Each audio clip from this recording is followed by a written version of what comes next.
Good day. My name is Richard Pagett. I'm a full professor of the European Centre for Peace and Development, which is part of the UN University for Peace, based in Belgrade, Serbia, though I am from and in the United Kingdom currently.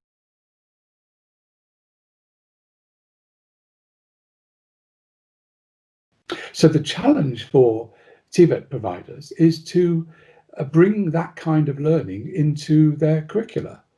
We have sustainable development courses, and we train people on various modules about all this, but we don't really get to understand what it means to be sustainable. Another example, which is particularly appropriate at the moment, is that sustainable development definition was that we should allow the future needs to be decided by the future generations. So we shouldn't compromise the future generations in their ability to do what they want to do.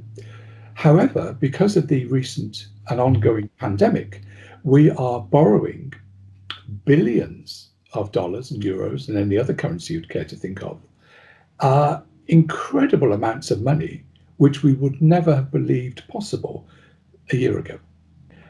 And that money is being borrowed essentially from the future. So although we are getting through the problem today, we are saddling the future with a massive debt, which will compromise their ability to do what they want to do because they've got to pay for it. So, and a classic example of that is when the British stopped the slave owning process in the mid 1800s. The slave owners were compensated by the British government. And this was 100 plus years ago. We only paid off the debt. The government borrowed the money from the future, from now. The government only paid off the debt in 2015. Actually, about 165 years-ish after the slave trade stopped. Generations of us were paying for that, for something that happened in the mid 1800s.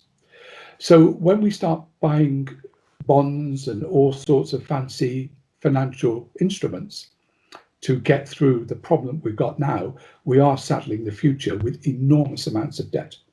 And that contravenes the idea of sustainable development.